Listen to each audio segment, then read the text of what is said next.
ठीक है, क्या उस पे उतना विश्वास करते हैं कि जब वो वादा करे तो वो अपना वादा निभाता है? और क्या हमारे पास परमेश्वर के वचन में काफी सबूत हैं जहां परमेश्वर ने वादा किया उसके लिए शायद 20 साल लगेंगे, लेकिन जो भी हो वो हमेशा हमेशा हमेशा अपना वादा निभाएगा। आमीन। ठीक है, अब मैं आपको एक वादा दिखाऊंगा जो उसने आपसे किया है, और वो वादा जो उसने मुझसे किया है, और मैं उस पर जा रहा हूं। मैं किसी भी हालत में यह पृथ्वी नहीं छोड़ने वाला इस वादे को बिना यहां लाए। शैतान मुझे मौका नहीं देगा। वो कैसे कैसे कॉलेज पार्क में कैसे कहते कभी मुझे उसे भेजने नहीं देगा।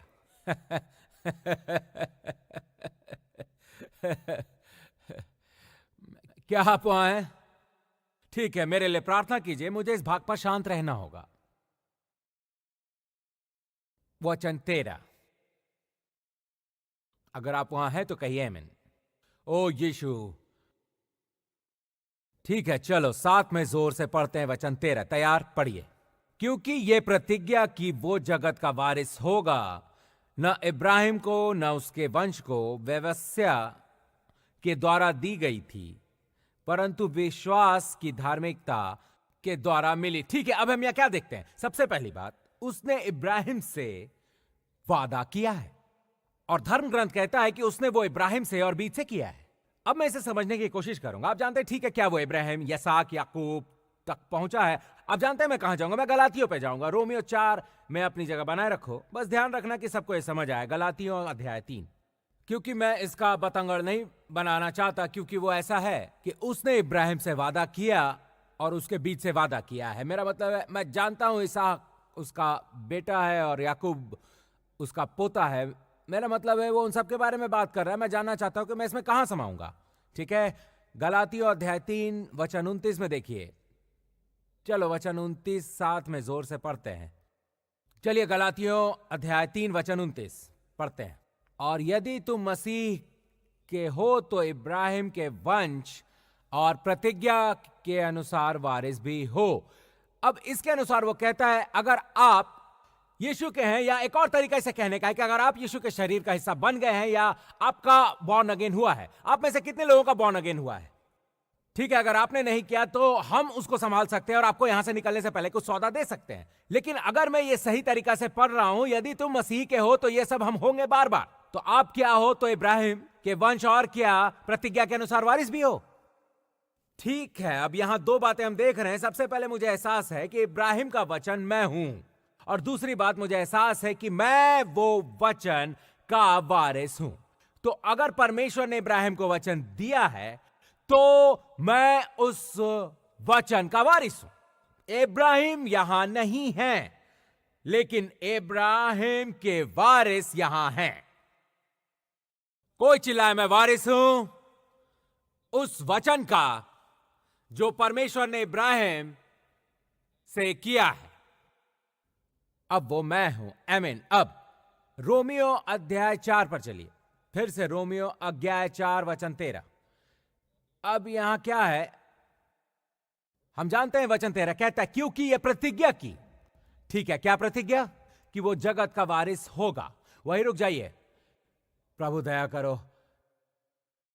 ठीक है, अगर मैं ये सही ढंग से पढ़ रहा हूं तो परमेश्वर ने इब्राहिम से वादा किया कि वो दुनिया का वारिस होगा। अब यह अनुवाद पूरी दुनिया कहती है, दुनिया का वारिस। अब हम में से कुछ भी अपने अपार्टमेंट के वारिस नहीं हैं।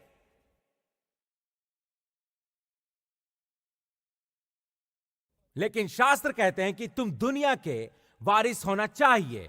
वो वादा है। दुनिया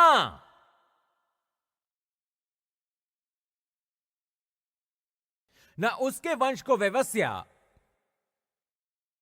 के द्वारा दी गई थी, परंतु विश्वास की धार्मिकता के द्वारा मिली। और उन्होंने वो इब्राहिम से वादा किया कि वो उनके वारिस हैं।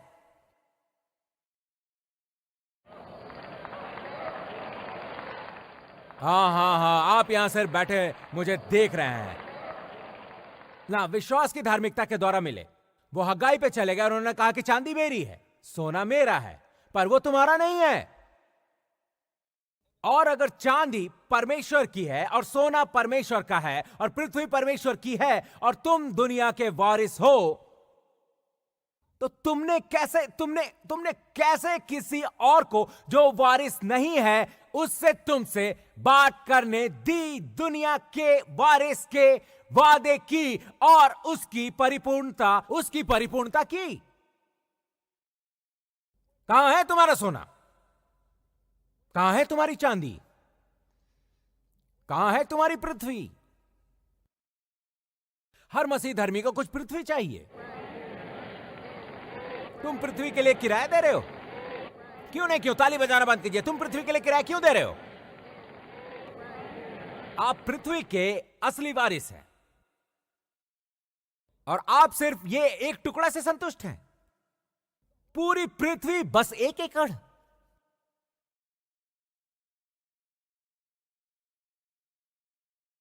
यहां चारों ओर मोटी बिल्लियां घूम रही हैं और तुम सही वारिस हो, लेकिन आप उन्हें जाने देते हो क्योंकि वो कहते हैं कि वहां एक तरीके से अगर आप उसमें यह कार्य करते हो तो वो आपको आपकी विरासत दिला सकते हैं। उन्होंने कहा कि वो तरीका कानून के माध्यम से होने वाला नहीं है, पर जिस तरीके से वे आपको आपकी विरासत दिला सकते हैं वो धर्म विश्वास के माध्यम से है। अब मुझे आपके बारे में नहीं पता, लेकिन अगर एक इच्छा को पढ़ने से मुझे पता चलता है कि वहां कुछ है जो मेरे लिए आरक्षित किया गया है और फिर उन्होंने मुझे बताया कि इसे कैसे प्राप्त कर रहे हैं, तो आप मुझे विश्वास से श्रीधर्मी बुला सकते हैं। तो हम जानते हैं कि हम वारिस हैं, हम जानते हैं कि वादा क्या है और हम जानते हैं कि इसे कैसे प्राप्त किया जाए। कानून के माध्यम से नहीं, लेकिन किसके माध्यम से? धर्म जो विश्वास से भरा है। अब चलिए देखते हैं। तो जाहिर है अगली चीज क्या होने वाली है, ये क्या है और ये कैसे काम करता है। ठीक है, रोमियो अध्याय 10 पर फिर से चलिए।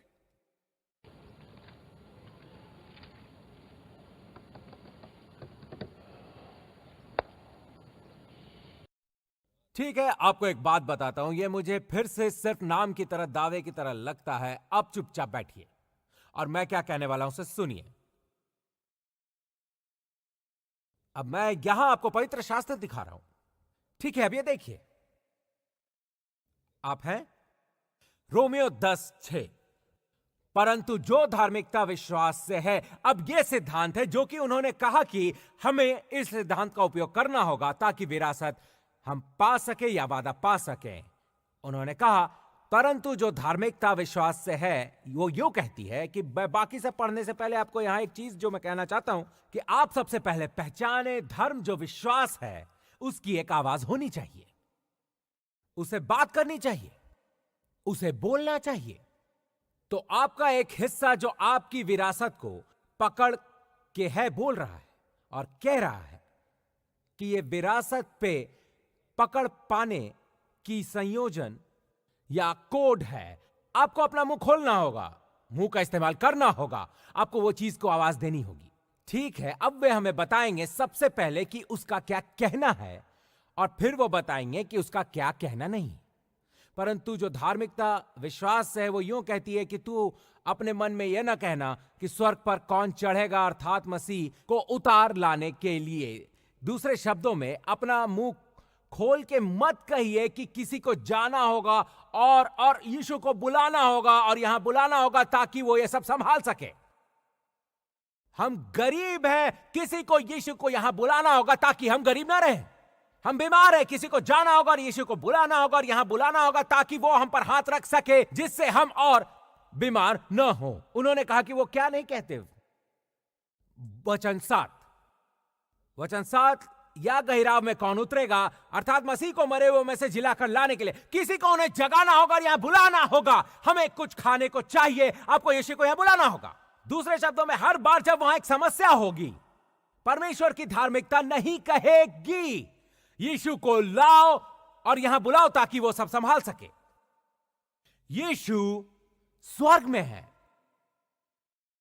वे हमारे जीवन के चीजें संभालने नहीं आएंगे। और विश्वास की धार्मिकता ये नहीं कहती। ठीक है पास्टर डॉलर, मैं भी ये नहीं कह रहा हूं। यदि आपने कभी कहा हो, हे प्रभु नीचे आओ और मुझे छुओ,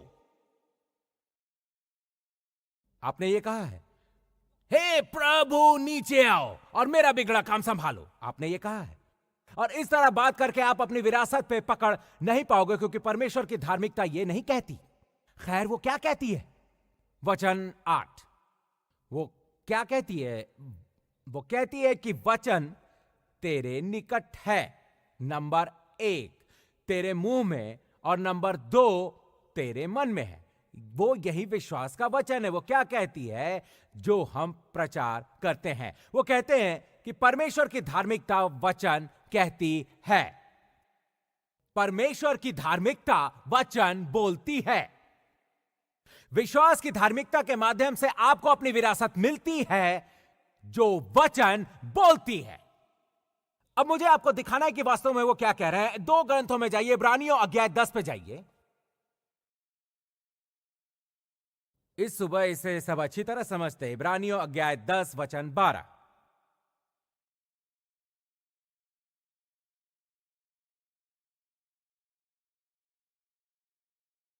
इब्रानियों अध्याय 10 वचन 12।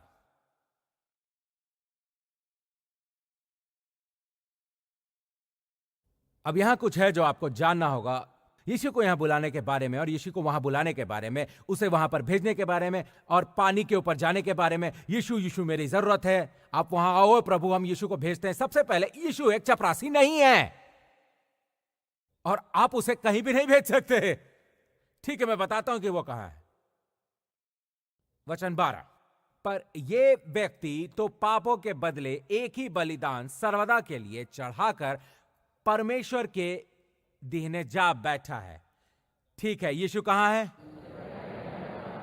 परमेश्वर के दाहिने हाथ पर उसका मांस और हड्डी शरीर बैठ गए। वचन 13, और उसी समय से इसकी बाट जो रहा है कि उसके बैरी उसके पांव के नीचे की पीढ़ी बने, और वो एक ही स्थिति में कब तक रहेंगे? जब तक उनके दुश्मनों का क्या कहा था वो नहीं है। वहां कितनी देर रहेंगे? खैर, जब तक वहां से वो फिर से आएंगे नहीं, वे वापस नहीं आएंगे जब तक उनके दुश्मनों ने उनके चरणों की चौकी ना बना दी हो। और अगर आपने उनके दुश्मनों के चरणों की चौकी ना बनी हो तो यीशु वहां नहीं बैठेंगे। यीशु कहां है? वो वहां कितनी देर रहेंगे? तो उन्हें वहां से हिलाने की कोशिश छोड़ दीजिए। अपने पड़ोसी की ओर मुड़िए और यीशु को अकेला छोड़ने को कहिए।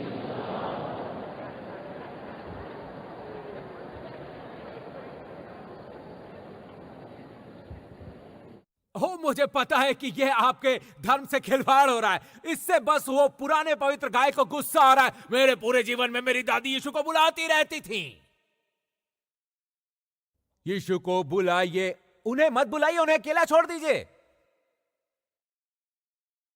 वास्तव में यदि आप अध्ययन शुरू करें, जब उन्होंने कहा कि उनका नाम इस्तेमाल करें, दूसरे शब्दों में कहते हैं कि वो आपको अधिकार देते हैं उनका अधिकार का उपयोग करने के लिए।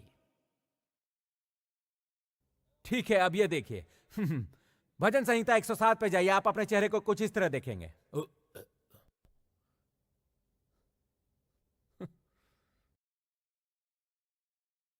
अब ये कैसे है कि वे बैठे हुए हैं? वे तब तक नहीं आएंगे जब तक उनके दुश्मनों ने उनके चरणों की चौकी न बनाई हो। और वो ये नहीं कह सकते कि यीशु आओ यहां नीचे आओ और स्पर्श करो, यीशु आओ और मुझे फिर से मछली पकड़ने जाना है, मुझे पैसों की जरूरत है, यीशु यहां नीचे आओ, मैं चाहता हूं कि प्रभु आप उन्हें छुए जो अस्पताल में मरे, यीशु उन्हें स्पर्श करे। ओ, मैंने यहां कुछ नया सीखा है, क्योंकि धर्म जो विश्वास से है, यीशु को उन्हें स्पर्श करने की कोशिश नहीं करेगा। उन्होंने कहा कि आप बीमार पर हाथ रखें। ओ ठीक है, शांत हो जाइए। ठीक है, भजन संहिता 107 वचन 20। अगर आप वहां हैं तो चलिए पढ़िए। ठीक है, पढ़िए। वो आपके वचन के द्वारा उनको चंगा करता है, जिस गड्ढे में वे पक्के हैं उससे निकालता है। ठीक है, उन्होंने क्या भेजा? आइए इशू, उन्होंने कहा कि उन्होंने वचन भेजा।